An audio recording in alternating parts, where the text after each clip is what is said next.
It's a good afternoon from my side because it's the Central African time. And it's a good morning and afternoon to the listeners and the attendees. Thank you so much for the opportunity. I don't think this is my first cyber talk. So having been engaged in this cyber talks is an honor. And once again, thank you so much, ECCU Council University. I am the speaker today and my name is Happy Amon, just as Shilpa has just said. I am an IT person. I would say I'm an IT person because my degree is in IT, but my master's is in cybersecurity with ECCU Council University.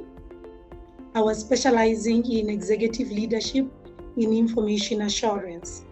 So I've been in the industry for 18 years in IT, network administration, cybersecurity, data privacy, something that I jumped in last year. And it is going to be a treasure, and it remains a treasure that I'm a graduate from this university. And with all that, I welcome you today to the Cyber Talk. And in this Cyber Talk, I would say this is a situation or a session where we just come together to share insights on how we can bridge either strategy or technology so that everyone who is going to leave this session leaves with a value. Because all of you who are here, you agree with me that this future that we have now is self-learning. And the reason why I'm saying is self-learning is because we are using self-adapting systems. That's why I chose this topic to say we're going to talk about the next generation of cyber defense. And like I said, if you join me here today and you're a professional or you are aspiring to be a professional in this field, to understand what the future of cybersecurity depends on, you'll have to agree with me during this webinar that you are going to master how to leverage AI to strengthen your security operations. The world is going AI, everything is AI, but I always tell people to say, in as much as AI is there, it's what you feed in that get out. And research has indicated that AI-driven attacks are escalating dramatically. And I think you can all agree with me to say, in as much as you see so many companies being attacked, so many organizations being fined, there is a lot that comes with such attacks. And with vulnerability exploitation, now accounting up to 40% of incidents. This is from the research. Threat actors are using AI either to craft your phishing emails that you get every day on your phones, on your emails, and also they find vulnerabilities much faster. So I believe all security professionals, whether you're a business leader who has joined or whether you're a policymaker, there is going to be more insights that you're going to get from this topic. These are some of the facts that I would say at the beginning of this session to say a time has come that we use AI to enhance threat detection, automate responses, and to strengthen our defense systems. But obviously one would ask, is it about AI for security or is security for AI? I guess you will believe it when I say it's security for AI, because that's where the complexity is. The biggest concern here is the more integration of AI in systems, the more they are exposed to attacks. I'll give an example. In my country, in Botswana, we have passed the Cybersecurity Law Act, we have passed the Data Protection Act, which is from the GDPR, and I guess most of you have got the Data Protection Act that has been enacted right now. We have got the Digital Act, and as all these acts comes, obviously these are acts that speaks to governance. So you can imagine now when the biggest concern is to integrate the systems, but you do not comply. What is going to lead to? It's going to lead to either fines, either some legal issues. So for that reason, we need to talk about this so that when in as much as we adapt or we invest in AI, we should know that compliance also is one of the things that we have to talk about. And then lastly here, I would say organizations should not underestimate security for AI. Just because AI for security is adopted Most people now are underestimating what I'm talking about when I say security for AI is complex. So here I'm gonna give example of something here. Let me just do this. Okay. I guess most people, whenever they open businesses, they believe that if they can see that environment that has got built a resilient environment, then they will know that they've got a proactive security mindset. But do you know that you're gonna need continuous improvement and integration across all your business functions? And I'm talking about this because I guess some of the people who have joined here, you are policymakers. So your business functions, all I'm saying to you is that make security a business enabler, not a blocker in the process. Because I know most of the times when we talk about AI, the fear sometimes makes our policymakers to feel that this has become a blocker. No, it is not a blocker. It is a business enabler. And these are key takeaways that I want you to leave this presentation with. Know that adaptive security is essential in all the environments. Even in your environment right now, adaptive security is very essential. And at the same time, know that in as much as we are saying AI is enhancing detection and analysis and response to your team that is in security, we still need that strong governance that I indicated. Why? Because it's what is going to make sure that your customers, they trust you. So you have to ensure control and trust. And also, all people who are expiring right now, maybe you are a student, one day you want to own your own business. We are saying future-ready organizations invest in intelligent security. And AI comes in the picture when you are thinking about that intelligent security. And note that the goal is not just to defend here. We are saying adapt, respond, stay ahead in this ever-changing digital world. That's why now I'm coming here to talk about artificial intelligence agents. I guess you know many organizations right now are deploying these AI agents. And you know, AI, sometimes people say it hallucinates, which is very true. But we are saying these agents, they do not behave like your traditional software. They don't behave, even the security is not traditional like our traditional security. They're able to invoke third-party tools. They're able to read those memory stores. They're able to write to them while they're maintaining a language. And what does that mean to you?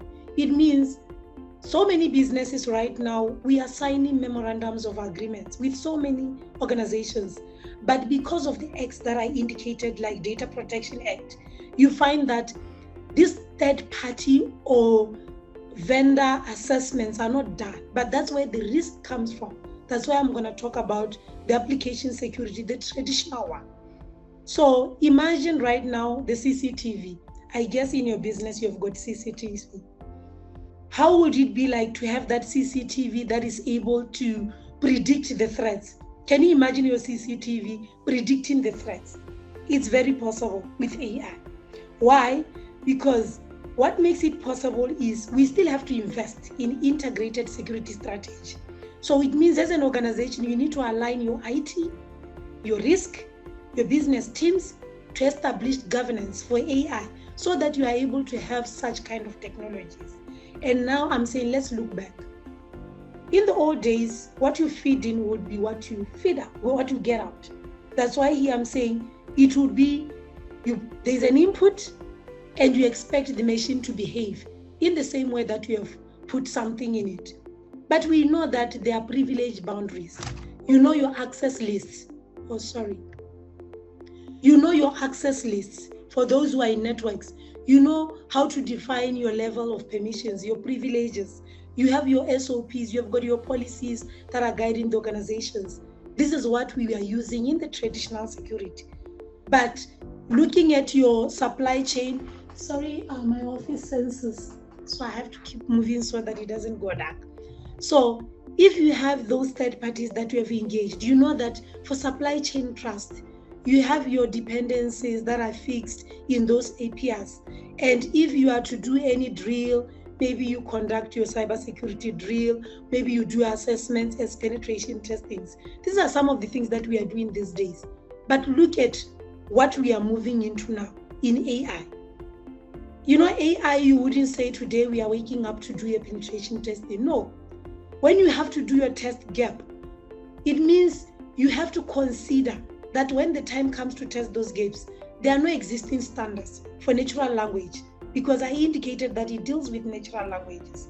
Therefore, it means if you have your red teams, it means it becomes so manual, it becomes so costly. These are the challenges of AI. And I can say, you can determine the behavior as an identical prompt to produce a different action. Remember, in the traditional is what you put in is what you get out. But in this one, we are saying, if you had your less privileges, here there is a dynamic privilege context in AI agents. So these are the challenges that many people face, of which when not addressed, many can fear to end up ensuring that they adopt defense models in their systems that are AI. So these are the attacks. Here I'm just giving examples. Your injection attacks, they come with AI. Your supply chain vulnerabilities that I spoke about as you engage many organizations. Hallucination risks, they are there in AI. So many data leakages are coming. There are people who can just use AI to feed in a document that has got a lot of data, identical, personally identifiable data. And imagine if it leaks. That's a risk that comes out with the AI attacks.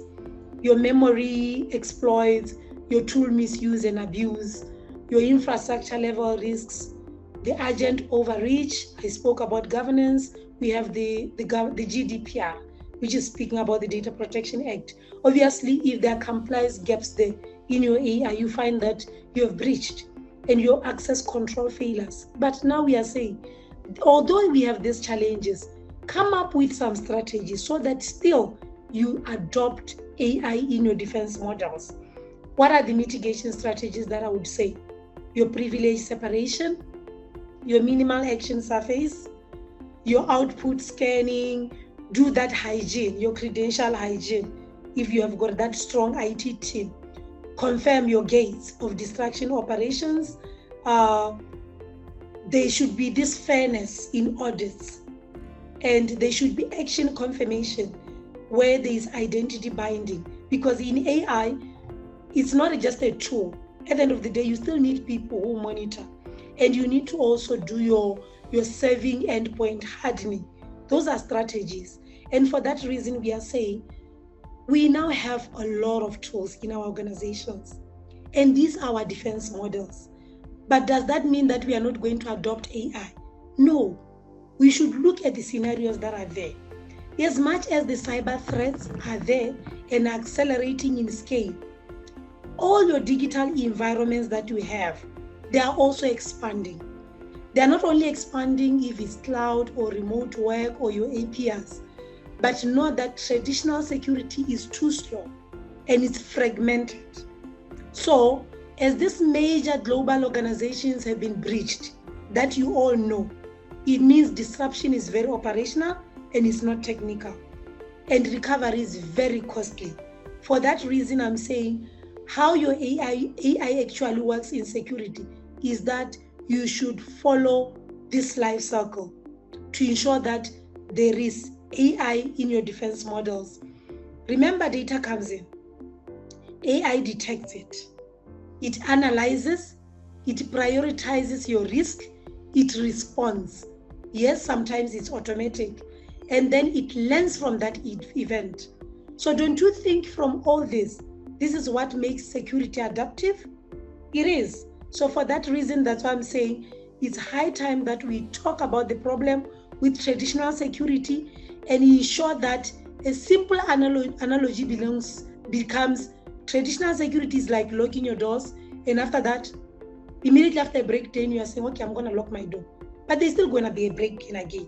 So in this session, I'm saying, as I come to the conclusion very soon of this scenario, I'm saying, please, as you view adaptive security architecture as one of that continuous monitoring, know that real-time response that comes with AI is very important, and it's capable of learning and evolving systems. Therefore, one would say AI is fitting everywhere. It will detect your patterns, it will detect your anomalies, it will automate your analysis, it will accelerate even your responses. Because at the end of the day, we want to prioritize our real-time threats. We want to reduce the fatigue that IT teams are facing when it comes to incident handling. So I'm saying we are speaking in this scenario to say governance in AI security should be defined by your policies.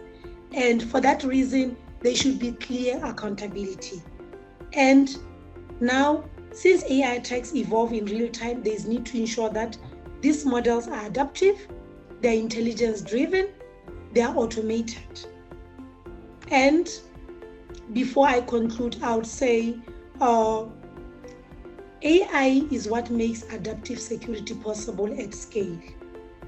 And finally, every major incident that is cyber-related that we have seen or that we continue to see in organizations, know that its visibility, its speed, the integration with your systems, it goes back to say adaptive security is powered by AI.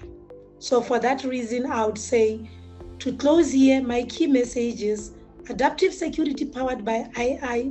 AI is no longer optional. It is essential because its success is going to depend on that integration, the governance, and please know that AI is not replacing your responsibility. It's just strengthening your ability to detect, to decide, and to respond. And thank you so much. I'm happy.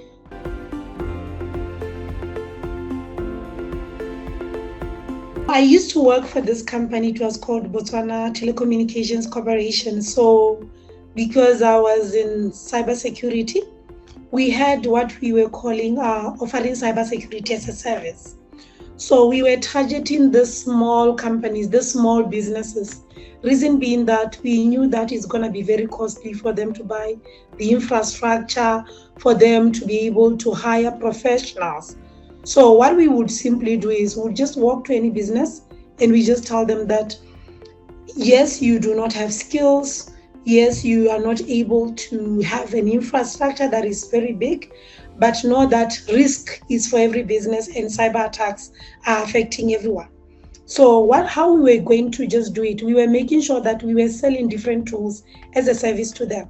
For example, if it's a GRC platform, I'll give an example of a GRC platform. That's a governance, risk, and compliance platform. We'll just come up with that kind of platform and tell them that we have a GRC platform of which you can be a tenant in it.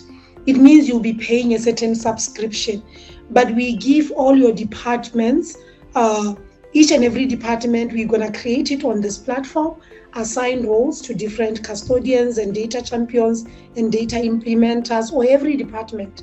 Reason being that we wanted to make sure that the whole organization end up knowing that it's going to be a shared responsibility. So for that reason, we would ensure that as a tenant, they're paying a little fee, but they had all full control to ensure that they're able to see standards and controls that are for security. For example, those who wanted to use PCI, DSS, those who wanted to ensure that they abide with SOC 2, those who wanted to ensure that they comply with ISO 27001 or the GDPR.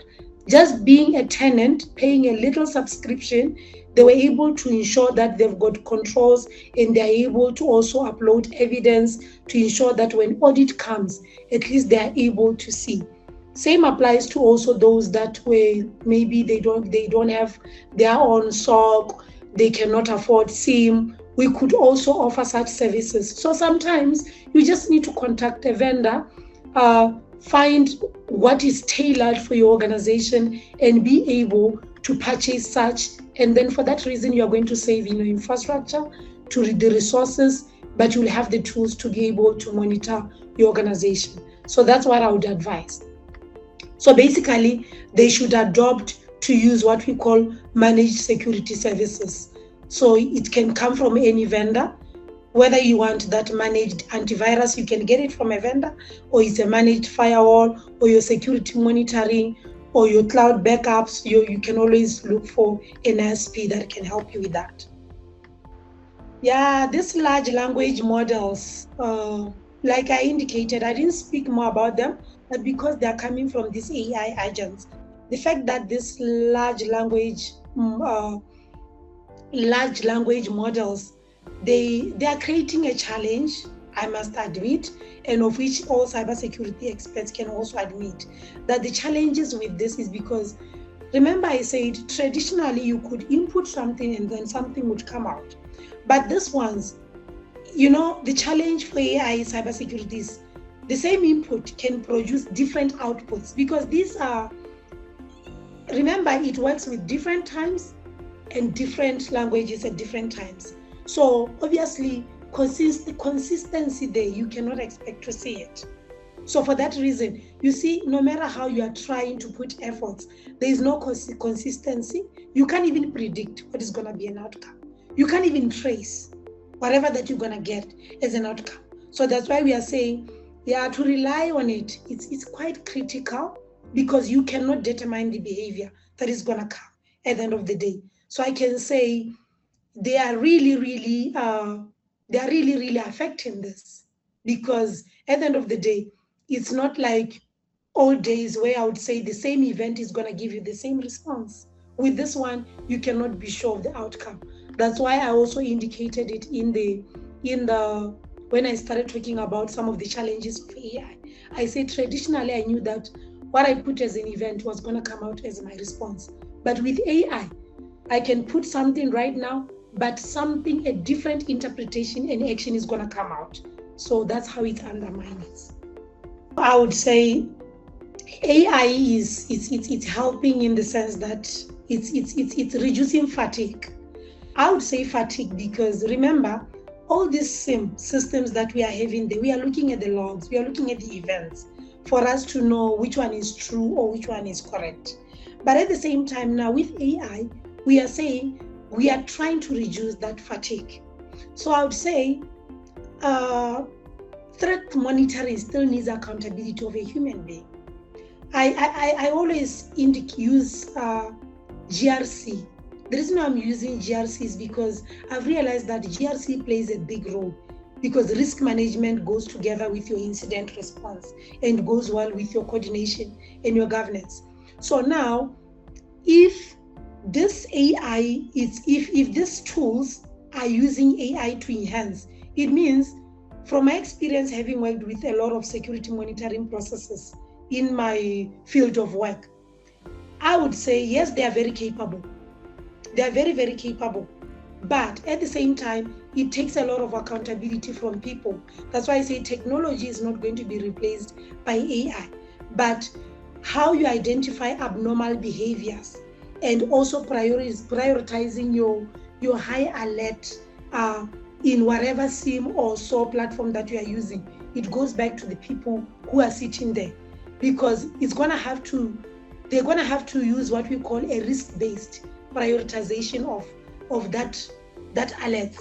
So which means it goes back to human being also to make sure that you filter and you prioritize, making sure that whatever that you're going to require for investigation, it means you have analyzed and you have used more human efforts to analyze than just depending on the volume of alerts and believing that they are the true. So your human validation is very, very important in all this. So make sure that you validate as a human being, make sure that governance also matters, because at the end of the day, you cannot just depend on those AI alerts that are being there. I would say it starts from how you execute your actions. Obviously, GitHub is all about some repositories that some codes that are there, some workflows that are already there. So I can say to secure it means you have to consider things like your supply chain risks, if they are properly controlled. And for that reason, it means whatever code that is going to be there in those access repositories, it means you have to ensure that you adopt the zero trust AI security model. So I could say that also can also help. But going back to your access management, your less privileged access, they also help. by ensuring that if you've got SOPs or policies that speaks to that, it means you have to make sure that you're going to treat your AI as if it's your highly privileged contractor. So it's not your administrator as such. So it goes back to human beings to say, make sure that your SOPs or your policies, they speak to that least privileged thing, to ensure that also there's someone who is also looking at any loopholes that can be there. And if you have those sandboxed environments, also make sure that you ensure that they are not compromised. So that's exactly what I would just think. But if there's any other suggestions, maybe they can come from the floor. There are so many AI tools, like I indicated during the seminar, I said there are so many agent AI tools that are there. But which one you go with, it goes back to exactly what I said, to say, in as much as technology is evolving, there are so many mistakes that you can make as an organization on choosing which AI coding agent you want to use. But at the same time, it goes back to say, make sure that whatever that you use, whether you're gonna introduce an assistant or agentic AI system, make sure that it's the one that has got security control tools around it. Something that you can also trust, something that you can also be able to modify, something that can use some APIs. So you simply need to just have that AI governance and policy enforcement tool in place so that you know which one you can choose. And also ensure that the one that you are choosing is the one that has got secure execution environment. So that's what I can say. Because you cannot just allow any AI agent to trust or to be integrated into your critical infrastructure. So that's what I can say. I always say privacy clauses, they differ. You might find that there are privacy clauses that are there by an organization and those that are being indicated in an act. So let's go back to the General Data Protection Regulation. So obviously there are privacy clauses that comes with the GDPR or together with the Data Protection Act. So if you are an organization that has an enterprise AI model and there are those privacy clauses that says do not use it for training purposes, you need that balanced position as an organization. What it means is you need contractual assurances between organizations, because at the end of the day, if there's going to be any data that deals with the customer, that's where now you have to make sure that that customer data is not going to be used for any model training. I'll give an example. Here right now, we are a hospital. And we have got a lot of applications right now that we are using as a hospital for queue management, for checking vitals, or for someone who is coming to the doctor, they can just log in using their gadgets and they can register themselves. Whenever they are tested for vitals, they can see it on those apps. So what happens is we are a research institution at the same time. So Sekitumile Masira Teaching Hospital is a research institution, which means if it's a POC, I'll give an example, for that kind of a tool or that system or that app, it means we have got an agreement with the vendor to say this is a POC, but this is live data that we are using. So at the end of the tenure of the POC, you're going to wipe the data permanently as the vendor if we do not continue with the POC or we don't buy your tool. But at the same time, because we are a research institution, we still remain with that data. Why? Because we are using it as a research thing within the hospital. But now we make sure that we anonymize data. We do not use customer data as it is. The reason why we are doing that, I'm going back to the question to say, as long as you make sure that confidentiality safeguard is there in place, you can, yes, use the training, the model for training, but make sure that there is no data or privacy to data subjects that is going to leak in that public AI services for training that you are using. So that's what I would say, yeah. You know, when I was doing my presentation, I spoke about risk. And the reason why I spoke about risk is that I've realized since I joined the governance role that, you know, to talk to the executives or the board, sometimes a buy-in from them is very, very difficult.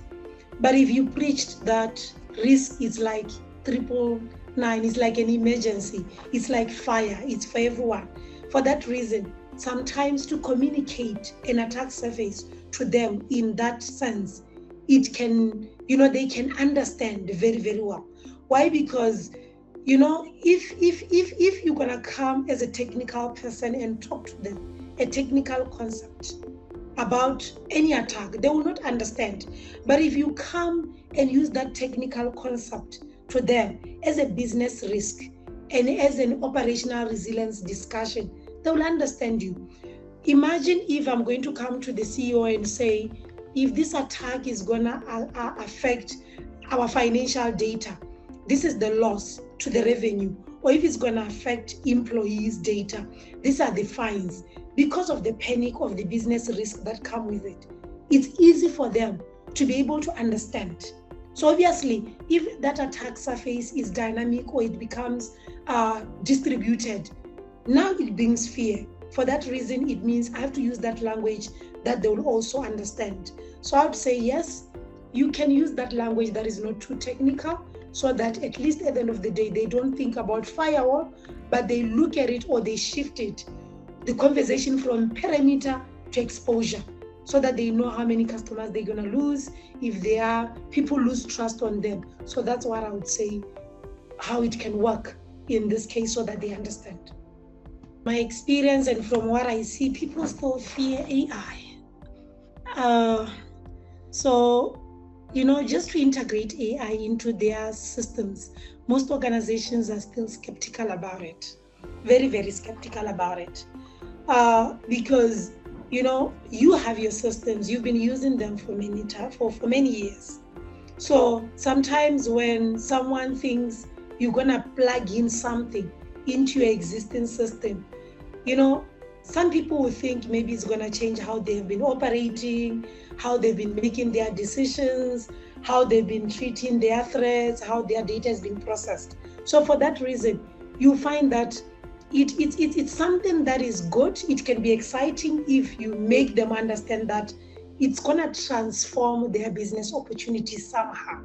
But at the same time, you will find that someone is feeling that maybe it's gonna bring a new category of some risks. So for that reason, I'll say the biggest challenge it's just, you know, your defined parameters. How far am I going to use this?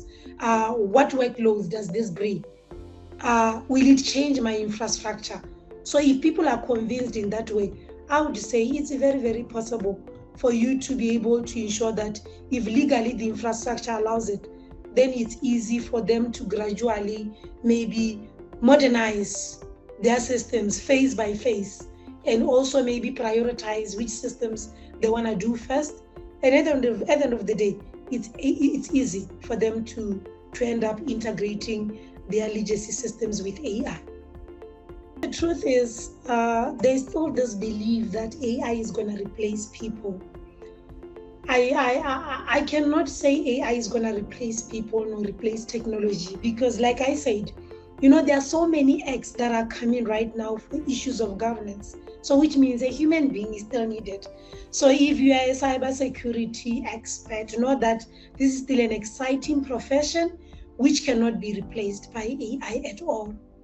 Yes, you know, as some organizations, they're going to end up, you know, just going the way of AI, but it will not make analysts disappear at all. Okay, so for that reason, I would say they are still more important. All cybersecurity professionals or people who are in the security, you are all important. You are still needed, because AI cannot judge. Like I said, AI cannot be so solid about the context. AI does not know any governance, no acts. All right.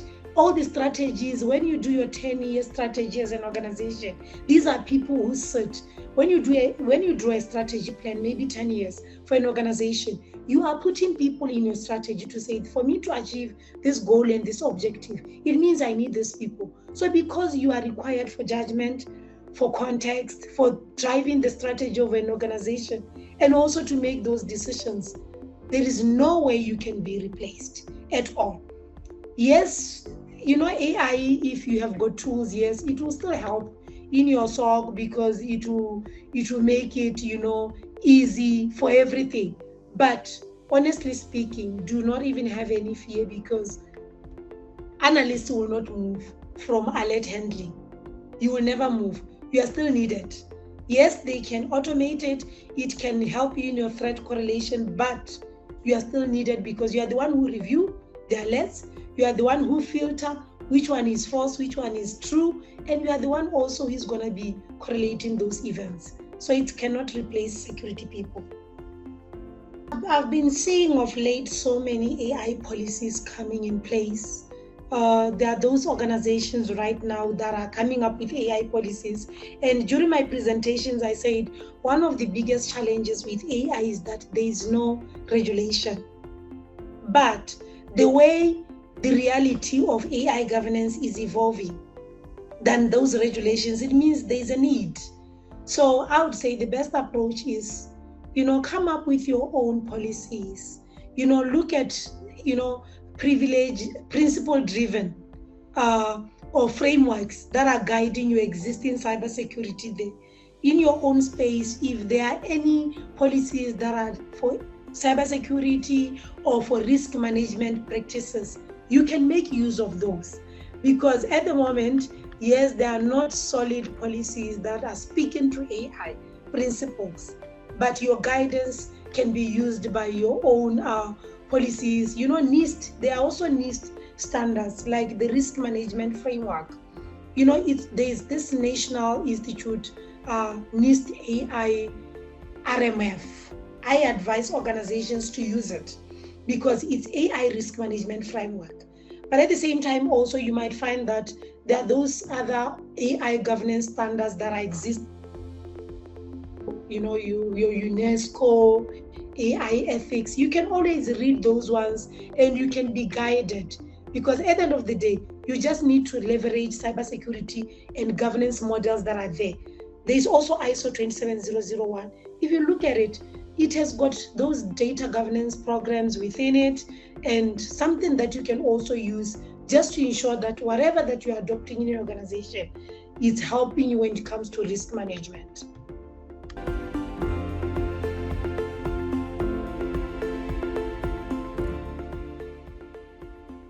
I would say this is a beautiful space that I'm in.